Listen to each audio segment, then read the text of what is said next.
Le lion et la souris. Il était une fois, dans la savane luxuriante de l'Afrique de l'Ouest, un lion majestueux qui régnait en maître sur son territoire. Un jour, alors qu'il se promenait à la recherche de nourriture, il aperçut une petite souris qui vaquait à ses occupations près d'un buisson. Le lion, sentant l'opportunité d'un repas facile, bondit avec agilité et capture la souris d'un seul coup de patte. La souris, tremblante de peur, regarda le lion droit dans les yeux et dit d'une voix faible : « Oh, roi de la savane, je t'en prie, épargne ma vie. Un jour, je pourrai te rendre service et tu ne le regretteras pas. » Le lion, amusé par la perspective que cette petite créature puisse lui être d'une quelconque utilité, décida de la libérer. Il relâcha sa proie en riant, pensant que cette souris insignifiante ne serait jamais en mesure de lui être utile un jour. Les jours passèrent, et le lion, oubliant complètement l'incident, continua à régner en maître sur la savane. Cependant, un jour, alors qu'il chassait près d'une clairière, il fut soudainement pris au piège. Des chasseurs avaient tendu un filet rusé, capturant le lion puissant et le maintenant prisonnier. Le lion rugit de colère et se débattit, mais plus il lutta, plus les liens serrèrent leur étreinte. Il commença à perdre espoir, se rendant compte qu'il était pris au piège. C'est alors qu'une ombre minuscule s'approcha de lui. C'était la petite souris qu'il avait libérée autrefois. La souris, se faufilant habilement à travers les mailles du filet, se mit à ronger les cordes avec une détermination surprenante. Le lion, d'abord étonné par l'audace de la souris, regarda avec incrédulité alors que la petite créature rongeait méthodiquement les liens qui le retenaient prisonnier. La souris, avec une patience infinie, libéra le lion de son piège. Une fois les liens rompus, le lion se tourna vers la souris et lui dit avec admiration : « Je ne croyais pas que tu serais capable de me sauver. Tu es petite, mais ta gratitude est immense. Tu as prouvé que même le plus petit des êtres peut rendre un grand service. » La souris sourit humblement et dit : « Rappelez-vous, ô roi de la savane, que la bonté et la gratitude ne sont pas déterminées par la taille. Nous sommes tous liés par la toile de la vie, et parfois, c'est la plus petite des créatures qui peut offrir le plus grand des services. » Le lion, touché par cette leçon inattendue, reconnut la vérité dans les paroles de la souris. Il comprit que la grandeur ne réside pas seulement dans la force physique, mais aussi dans la gentillesse, la gratitude et la capacité à reconnaître la valeur de chaque être, peu importe sa taille. À partir de ce jour, le lion et la souris devinrent amis, et le lion apprit à respecter toutes les créatures de la savane, grandes et petites. Et ainsi, l'histoire du lion et de la souris fut transmise de génération en génération comme un rappel puissant que la vraie force réside souvent là où on s'y attend le moins. La tortue et le lièvre. Il était une fois, dans les vastes plaines de l'Afrique de l'Est, un lièvre rapide comme l'éclair et une tortue lente mais déterminée. Les deux animaux, bien que très différents, vivaient paisiblement dans la même communauté animale. Un jour, alors que le lièvre se vantait de sa rapidité, il se mit à se moquer de la lenteur de la tortue. La tortue, bien que consciente de sa lenteur, ne se laissa pas décourager. Au contraire, elle prit ses moqueries comme un défi. Le lièvre, trop sûr de lui et ne pouvant concevoir qu'une tortue puisse rivaliser avec sa rapidité, accepta de défier la tortue dans une course. La nouvelle de la course se répandit rapidement dans la savane, et tous les animaux se rassemblèrent pour assister à ce défi inattendu entre le lièvre et la tortue. La ligne de départ fut tracée, et l'excitation monta dans l'air. La course commença, et le lièvre bondit en avant avec une rapidité éblouissante. La tortue, quant à elle, avançait lentement mais de manière constante. Le lièvre, confiant de sa victoire imminente, décida de faire une pause et de se reposer à mi-chemin. Après tout, pensait-il, la tortue était si loin derrière qu'il avait le temps de faire une petite sieste. Pendant que le lièvre s'endormait à l'ombre d'un arbre, la tortue continuait son chemin sans relâche. Elle avançait à son rythme, ignorant les rires et les moqueries qui se faisaient entendre derrière elle. Les autres animaux, surpris par la détermination de la tortue, commencèrent à encourager cette dernière. Le temps passa et le lièvre, se réveillant en sursaut, réalisa avec horreur que la tortue n'était plus aussi loin qu'il l'avait pensé. Il se mit à courir de toutes ses forces pour rattraper le temps perdu, mais il était trop tard. La tortue, avec sa persévérance infatigable, franchit la ligne d'arrivée avant le lièvre essoufflé. Les animaux, stupéfaits, réalisèrent que la tortue avait remporté la course. La tortue, humble dans la victoire, expliqua que la constance et la persévérance sont souvent plus importantes que la vitesse éphémère. Le lièvre, honteux de son arrogance, apprit une leçon précieuse ce jour-là. Il comprit que sous-estimer les autres en se basant uniquement sur des apparences superficielles pouvait mener à l'échec. La communauté animale elle-même apprit à respecter la tortue pour sa détermination et à ne pas juger les autres uniquement sur des traits extérieurs. Ainsi, l'histoire de la tortue et du lièvre fut transmise de génération en génération comme un rappel de l'importance de la persévérance, de l'humilité et de ne jamais sous-estimer les capacités des autres.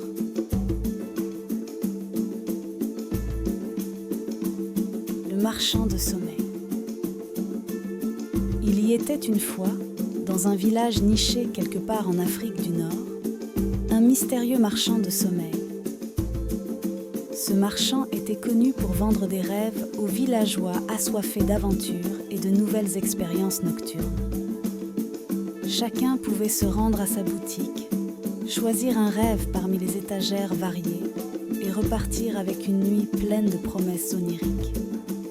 Parmi les rêves proposés, il en était un qui attirait l'attention des villageois, tout en suscitant une certaine appréhension. C'était un rêve mystérieux, dont personne n'osait parler ou même imaginer. Il était dit que ceux qui osaient acheter, ce rêve entrait dans un monde fantastique, un royaume inconnu où des épreuves extraordinaires les attendaient. Un jour, un jeune homme curieux, animé par une soif d'aventure et une volonté de découvrir l'inconnu, décida de franchir le seuil de la boutique du marchand de sommeil. Il se retrouva devant une collection de rêves aux formes et aux couleurs diverses. Les villageois chuchotaient entre eux, partageant des histoires et des rumeurs sur ce rêve mystérieux. Le jeune homme, intrigué, s'approcha du marchand et demanda à acheter le rêve mystérieux.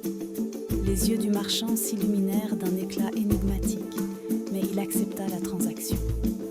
Le jeune homme reçut un simple flacon de sommeil, semblable à ceux contenant les rêves ordinaires, mais porteur d'un potentiel extraordinaire. La nuit venue, le jeune homme but le contenu du flacon et se laissa emporter dans le monde du rêve mystérieux.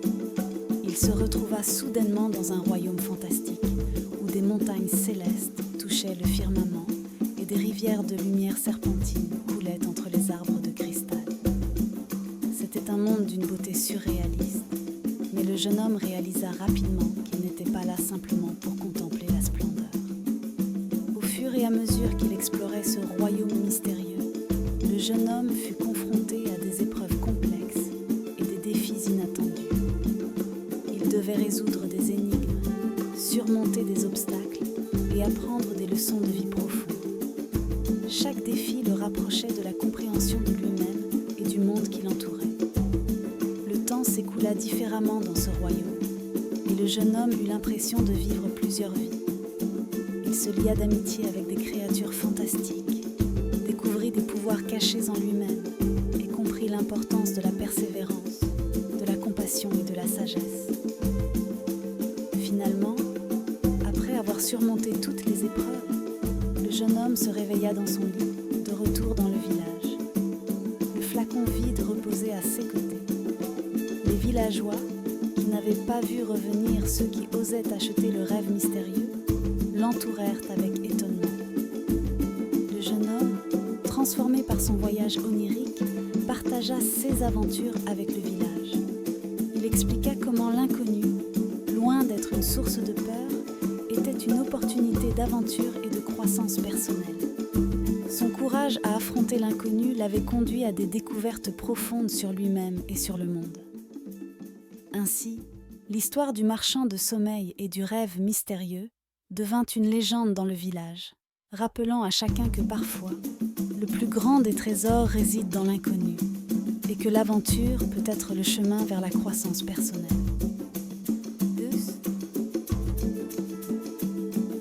La femme et le pot de cire. Il y était une fois, dans un village d'Afrique de l'Ouest, une femme qui découvrit un secret mystérieux concernant son mari. Un jour, en fouillant la maison, elle tomba sur un pot de cire magique soigneusement dissimulé dans un coin. Intriguée, elle l'examina de plus près et réalisa qu'il renfermait un pouvoir extraordinaire.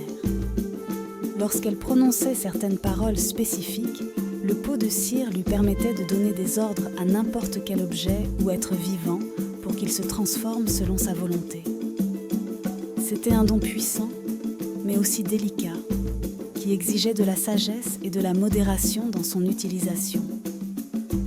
Au début, la femme, émerveillée par le pouvoir entre ses mains, s'en servit avec précaution.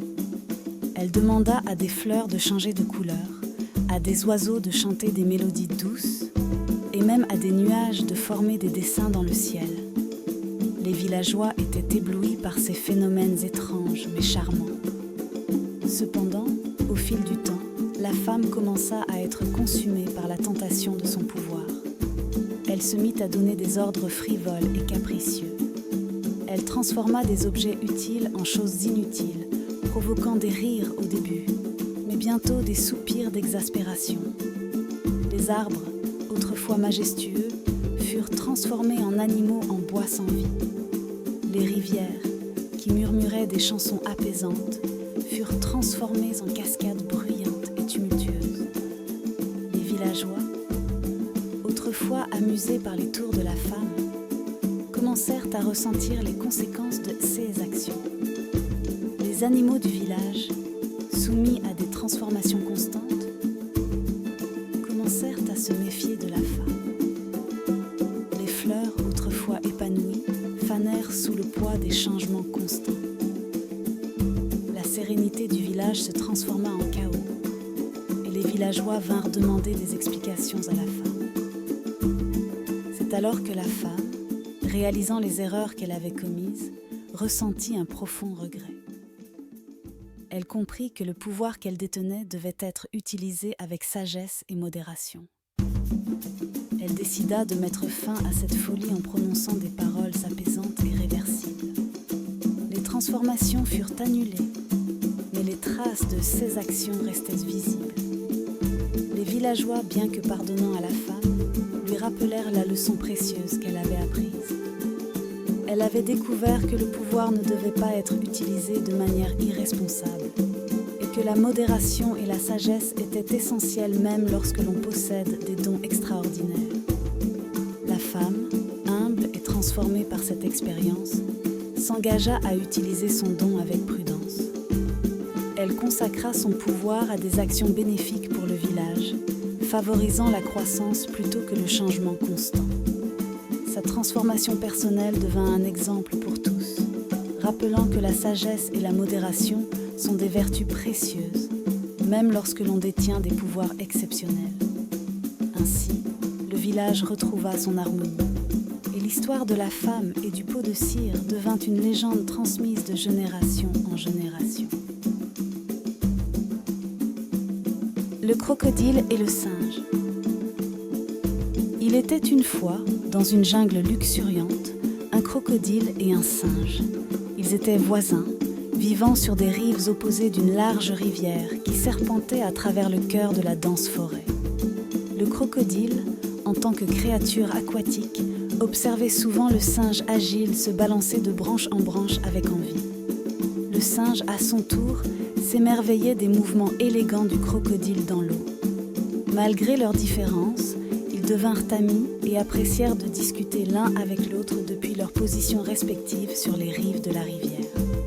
Un jour, alors qu'ils conversaient, le crocodile exprima le désir de goûter aux fruits sucrés dont le singe se délectait dans les hauteurs des arbres.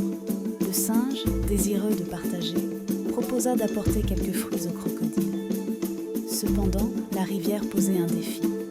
Le singe ne pouvait pas nager et le crocodile ne pouvait pas grimper aux arbres. Après réflexion, le singe, astucieux, élabora un plan. Il suggéra que le crocodile le transporte sur son dos à travers la rivière. Et en retour, il apporterait des fruits pour qu'il les partage. Le crocodile accepta le plan et ils se mirent en route à travers la rivière. Au milieu de celle-ci, le crocodile, poussé par un désir soudain pour la chair du singe, dévoila ses véritables intentions. Il dit au singe qu'il prévoyait de le manger. Le singe, vif et ingénieux, feignit la compréhension. Cependant, il exprima le regret d'avoir laissé son cœur dans les arbres et demanda au crocodile de faire demi-tour pour qu'il puisse le récupérer. Intrigué, le crocodile fit demi-tour et lorsqu'ils atteignirent la rive, le singe grimpa rapidement dans un arbre, hors de portée du crocodile. En sécurité dans les branches, le singe réprimanda le crocodile pour avoir trahi leur amitié. Le crocodile, réalisant son erreur, admit sa faute et implora le pardon. Le singe, bien que méfiant, finit par pardonner au crocodile et ils continuèrent leur amitié, même si une leçon avait été tirée sur la confiance et la tromperie. Ainsi, au cœur de la jungle, le crocodile et le singe restèrent voisins, leur amitié résistant aux épreuves de la rivière. Le récit de leur rencontre astucieuse devint une fable racontée parmi les animaux de la jungle, leur enseignant l'importance de la confiance et les conséquences de la tromperie.